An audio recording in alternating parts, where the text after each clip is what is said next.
Here are the steps to making an aluminum foil mannequin to be used for drawing. First, you need a piece of aluminum foil, and you need it taller than it is wide. Now, this is the actual width of the aluminum foil roll, and then I just tore off a piece so that I would have a piece that would be longer this direction than it is wide. Okay, so that's what you start with. Start 2 tears. But we're going to go down about 3 inches from the top on this one. You can see what it looks like on mine. Okay, something like that. So there's 2 slits up here. This is going to be for the arms and the head. And then at the bottom, I'm going to make 1 tear that goes up the middle, about the same distance as I did from the top. So it's going to go up about 3 inches, 3.5 inches up from the bottom. Okay, and this is going to be for the 2 legs. Then what you have to do is just kind of gently work with the aluminum foil, kind of start scrunching it together. You don't want it to be too tight because it'll get brittle and fall off, but you do want it to kind of gather together like that. So there's one arm. Here's this other arm. Okay. And then I'm going to start gathering the head together. It's going to shrink down just a little bit. It's going to go like that.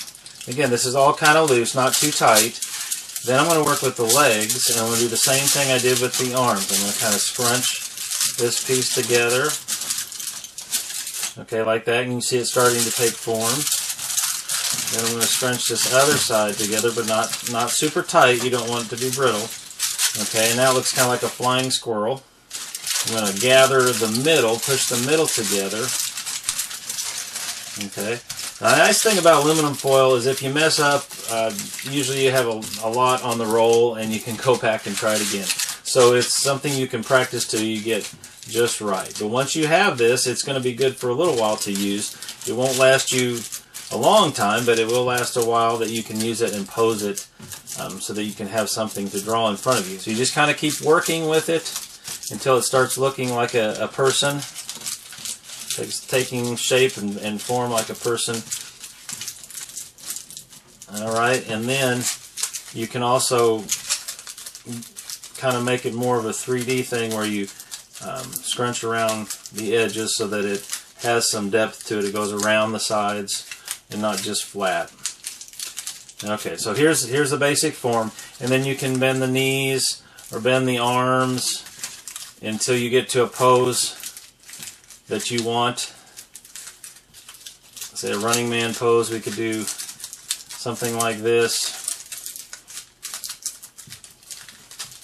And then once I have it there, you can figure out how to prop that up on a table in front of you so that you can use that as a model then to draw.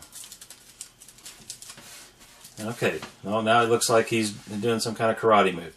So there is how you make an aluminum foil mannequin to use to draw.